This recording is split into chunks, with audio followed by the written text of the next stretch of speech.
Hello friends, welcome to Srihari channel. இன்றைய நாள் அனைவருக்கும் நல்லதொரு நாளாக அமையணும் மனதார வேண்டிக்கிறேன். செவ்வாய்க்கிழமை அன்று எடுத்த விளாக் தான். இந்த விளாகில் எனக்கு தெரிஞ்ச பாசிட்டிவான விஷயங்களும் உங்களோட ஷேர் பண்ணிக்கலான் இருக்கேன். வாய்ஸ் கொஞ்சம் டல்லாக தான் இருக்கும், ஏன்னா காலையிலே வாய்ஸ் போடுறேன். நேற்று பார்த்திங்கன்னா ஃபுல் அண்ட் ஃபுல்லு கொஞ்சம் க்ளீனிங் ஒர்க்லாம் இருந்துச்சு. ஏன்னா ஊருக்கு போகிறோம் அப்படிங்கிறதுனால எல்லாம் பண்ணி வச்சுட்டு ஊருக்கு போனோம்னா கொஞ்சம் ஈஸியாக இருக்குது அப்படிங்கிறதுனால திங்கக்கிழமை நைட்டு தூங்குறதுக்கு ஒரு 12:30 மணியை போல் ஆச்சு. அப்புறம் காலையில் பார்த்திங்கன்னா ஒரு 3:30 மணியை போல் தான் எழுந்திரிச்சு கொஞ்சம் வீடை ஃபுல்லுமே க்ளீன் பண்ணி விட்டுட்டு வாசலெல்லாம் கோலம் போட்டுட்டு தீபம் வைக்கிறதுக்கு பார்த்திங்கன்னா நல்லா ஒரு 7 மணிக்கு மேலேயே ஆயிடுச்சு.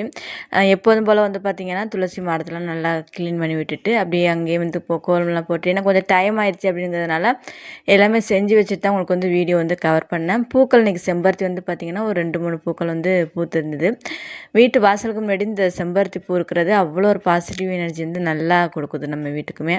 அப்புறம் பார்த்திங்கன்னா துளசி மாடத்தில் இருக்கிற துளசி செடிக்கு மணி பிளான்ட்டுமே அது கூட தான் கலந்து வச்சுருக்கேன். அப்படியே மஞ்சள் குங்குமம்லாம் வச்சு விட்டுட்டு இந்த கோமா சிலை பார்த்திங்கன்னா மீஷோவில் தான் வாங்கியிருந்தேன். ரேட் 190 சம்திங் அந்த மாதிரிக்கே இருக்குது. வாங்கி ஒரு 4-5 வருஷத்துக்கு மேலேயே இருக்கும். அப்புறம் ஒரு சிஸ்டர் கமெண்ட்ஸில் கேட்டிருந்தாங்க, அக்கா நீங்கள் இந்த புத்தர் சிலை வச்சுருக்கிறீங்களா, நான் உள்ளே வச்சுருக்கேன் இல்லையா புத்தர் சிலை, ரேட்டு எவ்வளோன்னு சொல்லிட்டு கேட்டிருந்தீங்க. ரேட் பார்த்திங்கன்னா 1600 அப்படின்னு சொல்லிட்டு நினைக்கிறேன். இப்போ நம்ம மீஷோவாக இருக்கட்டும் சரி, ஃப்ளிப்கார்ட்டாக இருக்கட்டும் சரி, நம்ம சர்ச் பண்ணி பார்த்தாலே நிறைய புத்தர் சிலை வரும். நமக்கு எவ்வளோ மாடலில் கிடைக்கிது. இதோட பார்த்திங்கன்னா நல்ல பெட்டரான மாடல்லாம் நிறைய இருக்கும். இப்போ நம்ம வீட்டில் வச்சுருக்கிற புத்தர் சிலை பார்த்திங்கன்னா கொஞ்சம் லைட்டாக சாய்ஞ்ச மாதிரிக்கே இருக்கும். இப்படியே அந்த ஸ்டாச்சு வைக்கும் பொழுது நேராக இருக்காது, லைட்டாக சாய்ஞ்ச மாதிரிக்கே இருக்கும். நான் கீழே பார்த்திங்கன்னா கொஞ்சம் அப்படியே நேராக இருக்கிறதுக்காக செட் பண்ணி வச்சுருக்கிறேன். அந்த மாதிரி நம்ம கொஞ்சம் ஃபீட்பேக் பார்த்து நம்ம வாங்குறது ரொம்ப நல்லது, எப்படி இருக்குது என்னன்னு சொல்லிட்டு. அதை சர்ச் பண்ணி பாருங்கள். கொஞ்சம் பிக் சைஸு புத்தா சிலைன்னு சொல்லிட்டு நம்ம சர்ச் பண்ணும்போது போட்டுட்டு பண்ணினீங்கன்னா நிறைய மாடல் இருக்குது, ஏகப்பட்ட மாடல் இருக்குது. நமக்கு கொஞ்சம் கீழே ஸ்க்ரோல் பண்ணி பார்த்துக்கிட்டே இருக்கணும். ஒரு சிலை பிடிச்சதுன்னா அதை கிளிக் பண்ணிவிட்டு அப்படியே அடுத்து கீழே அப்படியே பார்த்துட்டு இருந்தீங்கன்னா நிறைய மாடல் ரிப்பீட்டடாக நமக்கு கொடுக்கும். லிங்க் கொடுக்கக்கூடாதுன்னு சொல்லுவாங்க. இப்போ ரூல்ஸ் வந்திருக்கு. இப்போ யூடியூப்பில் அதிகமாக லிங்க்லாம் கொடுக்கக்கூடாதுன்னு சொல்லிட்டு. ஏன்னா நான் பிகினர்ஸ் தான் அப்படிங்கிறதுனால இன்ன வரைக்குமே நான் லிங்க் எதுக்குமே எந்த ப்ராடக்ட்டுமே கொடுத்தது கிடையாது. ஏன்னா லிங்க்கு கொடுக்கும்போது நம்ம யூடியூப்லேருந்து அதை டச் பண்ணி நம்ம அங்கே போயிடுவோம், அந்த ஆப்புக்கு வேறு எதுக்கு போயிடுவோம் அப்படிங்கிறதுனால இப்போ அதிகமாக லிங்க்லாம் கொடுக்கக்கூடாதுன்னு சொல்லிட்டு சொல்லியிருக்காங்க. நான் இன்ன வரைக்கும் கொடுத்தது கிடையாது. அதனால சிஸ்டர் கேட்ட கமெண்ட்ஸ்க்கான ரிப்ளை நமக்கு நிறையா இருக்கும் சிஸ்டர். புத்தர் ஸ்டாச்சு பார்த்திங்கன்னா சர்ச் பண்ணி பாருங்கள். அப்புறம் பார்த்திங்கன்னா சிம்பிளாக வெளியில் கோலம் போட்டுட்டு துளசி மாடத்துக்கிட்டலாம் தீபம் வச்சுட்டு பூஜை அறைக்குமே இன்றைக்கி ரொம்ப எளிமையாக தான் பூஜை பண்ணினேன். பார்த்திங்கன்னா அன்றைக்கி கொஞ்சம் ஃப்ரீயாக இருக்கிறேன் அப்படிங்கிறதுனால சாம்பிராணி கொட்டங்காஞ்சி எடுத்து அதில் தான் நெருப்பு தூபம் காட்டினேன். நம்ம வாழ்க்கையில் பார்த்திங்கன்னா ஒரு சின்ன சின்ன மாற்றங்கள் நம்ம லைஃப்பில் நிறைய விஷயத்த கற்றுக் கொடுக்கும் அப்படின்னு நான் முழுமையாக நம்புகிறேன். முன்னாடி இருந்ததுக்கும் இப்போ ஏர்லி மார்னிங் அதிகாலையில் எழுந்திரிச்சு என்னுடைய நாளில் தொடங்கும் பொழுதும் நிறைய மாற்றங்கள் தேடி வருது என்னை அப்படின்னு தான் நான் நம்புவேன். உங்களுக்குமே வாழ்க்கையில் ரொம்ப ஏதோ ஒரு மனக்குழப்பத்திலே இருப்போம் இல்லையா, அடிக்கடி இந்த விஷயம் நடக்குமா நடக்காதா அப்படின்னு சொல்லிட்டு ஒரு மனக்குழப்பம், தேவையில்லாத ஒரு நெகட்டிவான எண்ணம் அடிக்கடி வருது அப்படின்னு நினைக்கிறவங்க எல்லாருமே காலை நேரத்தில் எழுந்துச்சு பாருங்கள், நிறைய விதமான மாற்றம் வரும்.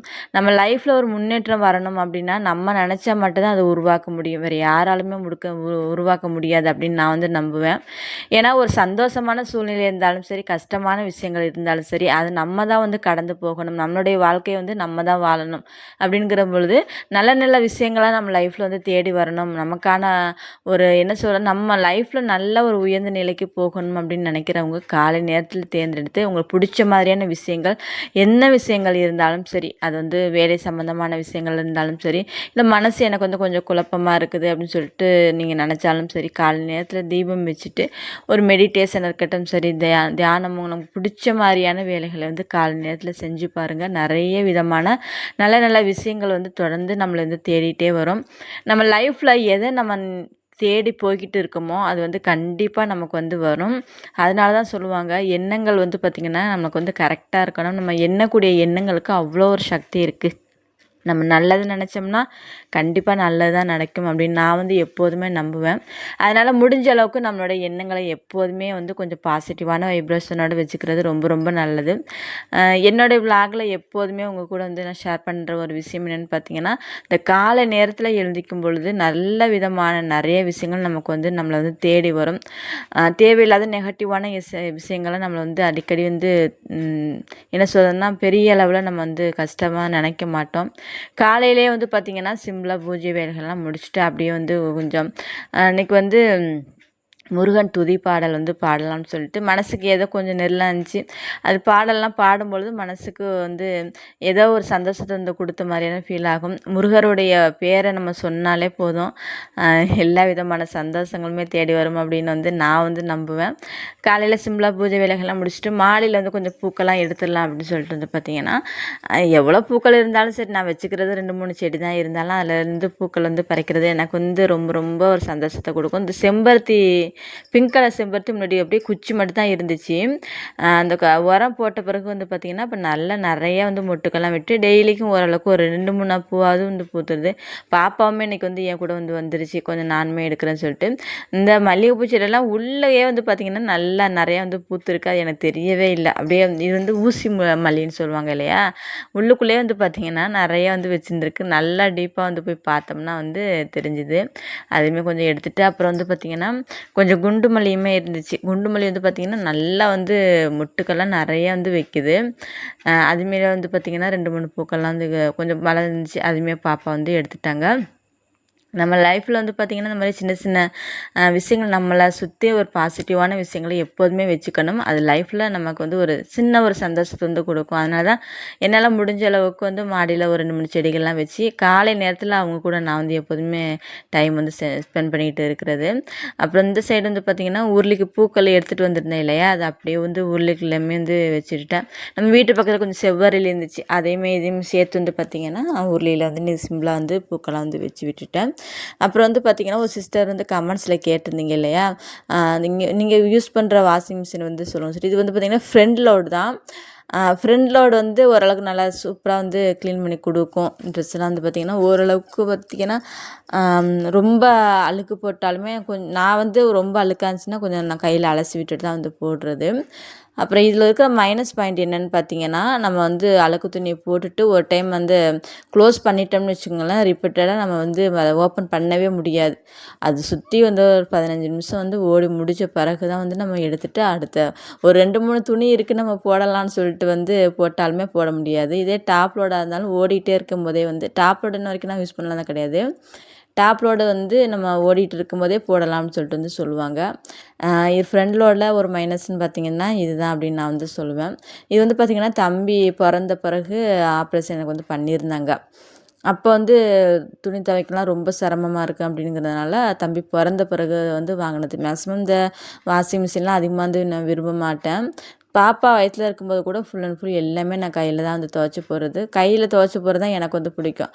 அப்புறம் தம்பி பிறந்த பிறகு ஆப்ரேஷன் பண்ணின பிறகு தான் வந்து பார்த்திங்கன்னா அந்த மிஷினுமே வந்து வாங்கினேன். ரொம்ப ரொம்ப ஹெல்ப்ஃபுல்லாக இருக்குது. காலையில் வந்து பார்த்திங்கன்னா சின்ன குழந்தைங்கள் இருக்கிறாங்க அப்படிங்கிறபோது ரொம்ப கொஞ்சம் போர்வை பெட்ஷீட்லாம் அடிக்கடி வந்து நம்ம யூஸ் பண்ணுற மாதிரிக்கே இருக்கும். கையிலனா அந்த வெயிட்டெல்லாம் தூக்கி தூக்கி நம்ம வந்து துவைக்க முடியாதுங்கிறபோது அது ரொம்பவே எனக்கு வந்து யூஸ்ஃபுல்லாக இருக்குது. காலையில் வந்து பார்த்திங்கன்னா கொஞ்சம் பூஜை வேலைகள்லாம் முடிச்சுட்டு சிம்பிளாக அந்த தோசை தான் வந்து ஊற்றிருந்தேன். பாப்பாவுக்கு வந்து பார்த்திங்கன்னா அந்த தக்காளி சட்னி தான் ரொம்ப பிடிக்கும். தேங்காய் சட்னி அதிகமாக சாப்பிட மாட்டாங்க அப்படிங்கிறதுனால எனக்கு வந்து தேங்காய் சட்னி தான் பிடிக்குங்கிறதுனால 2 பேருக்குமே பிடிச்ச மாதிரிக்கே வந்து காலையில் தோசை ஊற்றி அதை அப்படி சாப்பிட்டுட்டு கொஞ்சம் கார்டனில் வந்து பார்த்திங்கன்னா இந்த பூந்தொட்டிலாம் வாங்கி ஒரு 2-3 வாரத்துக்கு மேலே ஆச்சு, வைக்கவே முடியல. இதுவுமே கொஞ்சம் வந்து தண்ணியெலாம் கீழே வழிகிற மாதிரிக்கே ஹோல் போட்டு விட்டுட்டு அதில் வந்து பார்த்திங்கன்னா நம்ம நேற்று ஷார்ட்ஸில் கூட சொல்லியிருப்பேன், இந்த குரோட்டான் செடி வந்து பார்த்திங்கன்னா அப்படியே கொஞ்சம் வீட்டு வாசலில் வந்து பார்த்திங்கன்னா இந்த வயலட் கலரில் அந்த பூக்களாக இருக்கட்டும் சரி, இலைகளில் இந்த மாதிரிக்கான செடிகள்லாம் வைக்கும்பொழுது ரொம்ப நல்லதுன்னு சொல்லிட்டு வந்து சொல்லுவாங்க. இந்த குரோட்டான்ஸ் வந்து பார்த்திங்கன்னா இப்போ நர்சரியில் நிறைய வந்து கிடைக்கிது. அது கொஞ்சம் வளர்ந்த பிறகு நம்ம கிளையெல்லாம் உடச்சி விட்டு அப்படியே பதியம் போட்ட மாதிரிக்கு வச்சு வளர்த்தோம்னா ரொம்ப சூப்பராக வந்து வரும். நேற்று ஷார்ட்ஸில் இதை பற்றி வந்து கொடுத்துருப்பேன். ஓகே ஃப்ரெண்ட்ஸ், இன்றைக்கி வந்து விலாக் வந்து சிம்பிளான விலாக் தான். நான் லைஃப்பில் வந்து என்னோடய வாழ்க்கையில் அன்றாடம் செய்யக்கூடிய வேலைகளை ஒரு பாசிட்டிவான விலாகாக அவங்க கூட வந்து எப்போதுமே நான் வந்து ஷேர் பண்ணுறேன். இன்றைக்கி புதன்கிழமை தான் வாய்ஸ் போடும்போதும் புதன்கிழமை நான் வந்து அம்மா வீட்டுக்கு வந்து இன்றைக்கி வந்து கிளம்பிட்டேன். அடுத்தடுத்த விலாக்லலாம் வந்து பார்க்கலாம். வீடியோ பிடிச்சிருந்தா லைக் பண்ணிக்கோங்க.